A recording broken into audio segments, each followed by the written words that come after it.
Welcome back to V4 families. So இன்றைக்கி நம்ம வீடியோவில் இட்லி சாம்பார் எப்படி பண்ணுறதுன்னு பார்க்கலாம். அது டக்குன்னு ஈஸியாக மெத்தடில் எப்படி பண்ணுறதுன்னு பார்க்கலாம். அண்ட் அது மாதிரி எது பெஸ்ட்டான ஸ்பூன் இட்லி எடுக்கிறது, ஆயில் அப்ளை பண்ணி எடுப்போம் இல்லைங்களா, துணி இல்லாமல், அதுக்கு எது பெஸ்ட்டுன்றதையும் பார்த்துலாம். ஸோ வீடியோவை கடைசி வரைக்கும் பாருங்கள். ஃபுல் இன்க்ரீடியன்ட்ஸ் தான் என்னென்னன்றதை பார்த்துலாம். அரை டம்ளர் கடலைப்பருப்பு, ஒரு கைப்பிடி அளவு பாசிப்பருப்பு, ஒரு வெங்காயம் கட் பண்ணி வச்சுருக்கேன். அதே மாதிரி ஒரே ஒரு தக்காளி கட் பண்ணி வச்சுருக்கேன், அதையும் ஆட் பண்ணிக்கலாம்.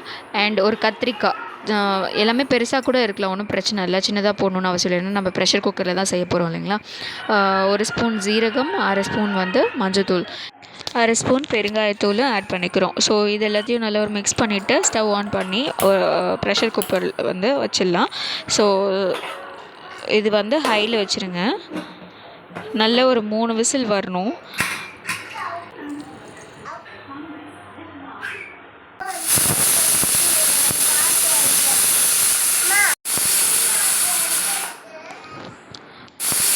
மூணு விசில் வந்துடுச்சு. ஸோ நம்ம ப்ரெஷர் ரிலீஸ் ஆனதுக்கப்புறம் அதை ஓப்பன் பண்ணி பார்க்கலாம்.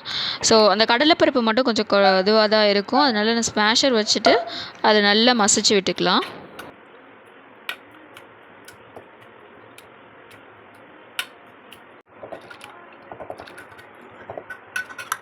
பாருங்கள், மசிச்சதுக்கப்புறம் இந்த மாதிரியான டெக்ஸ்சருக்கு வந்துடணும். நல்லா மசிச்சிடுங்க, அப்போ தான் நல்லா தண்ணி சாம்பார் மாதிரி நல்லாயிருக்கும். ஸோ அதுக்கப்புறம் அதை தாளித்து விடுறதுக்கு கடாயில் எண்ணெய் ஊற்றிக்கலாம். அது கூட கடுகு, கருவேப்பிலை, கொஞ்சம் மிளகாத்தூள் உங்கள் காரத்துக்கு ஏற்ற மாதிரி. ஏன்னா அதில் பச்சை மிளகா போடலை, அதனால் மிளகாத்தூள் சேர்த்துருக்கேன். ஸோ அதை தாளித்து கொட்டி ஒரு கலக்கி விட்டுருங்க. தேவையான தண்ணி கொஞ்சம் ஊற்றிட்டு எவ்வளோ இது உப்பு வேணுமோ அதையும் போட்டுட்டு உப்பு செக் பண்ணிவிட்டு, அண்ட் உங்களுக்கு இது கூட கொஞ்சம் பெப்பர் வேணும்னா போட்டுக்கோங்க, ஆப்ஷனல் தான். அண்ட் நெய் ரெண்டுமே ஆப்ஷனல் தான், தேவைப்பட்டுச்சுன்னா நீங்கள் ஆட் பண்ணிக்கலாம்.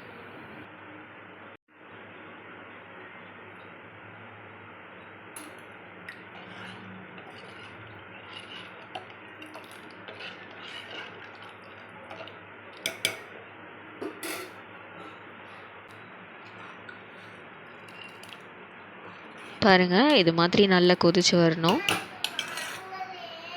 அண்ட் சைட் பை நான் இட்லி எடுக்கிறதுக்கும் ரெடி பண்ணிட்டேன். நான் ரொம்ப நாளாக தேடிட்டு இருந்தேன் அதுக்கு அந்த ஸ்பூனு. பார்த்திங்கன்னா இதுதான் நார்மலாக எல்லாருமே யூஸ் பண்ணிட்டுருப்பாங்க இல்லையா.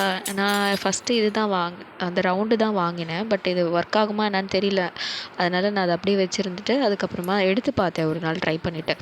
பட் த பெஸ்ட்டு சொல்லப்போனால் இந்த ரவுண்ட் ஷேப்பில் இருக்குது இல்லைங்களா, இதுதான் நல்ல நம்மளுக்கு இதுலேயுமே ஒட்டாமல் ஈஸியாகவும் இருக்குது எடுக்கிறதுக்கு.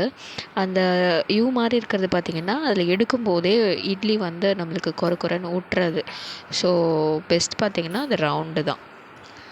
நம்மளுக்கு இப்போ இட்லி சுட சுட ரெடி ஆகிடுச்சு. அது மேலே இந்த சாம்பாரை ஊற்றி சாப்பிட்டு பாருங்கள், மழை காலத்துக்கு செம்மையாக இருக்குங்க.